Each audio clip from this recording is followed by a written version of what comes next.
মার্টিনেজের জোড়া গোলে আর্জেন্টিনার জয়। গোলশূন্য প্রথমার্ধের পরে দ্বিতীয়ার্ধের শুরুর দিকেই দলকে এগিয়ে নিয়ে যান লাউতারো মার্টিনেজ। এরপর তার শেষের মুহূর্তের গোলে 2-0 ব্যবধানে জয় পায় আর্জেন্টিনা।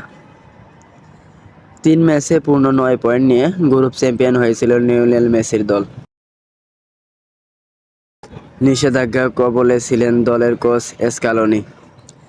ইনজুরির কারণে দলে ছিলেন না মেসি। তবে ম্যাচ জয় পেতে বেগ পেতে হয়নি আর্জেন্টিনাকে।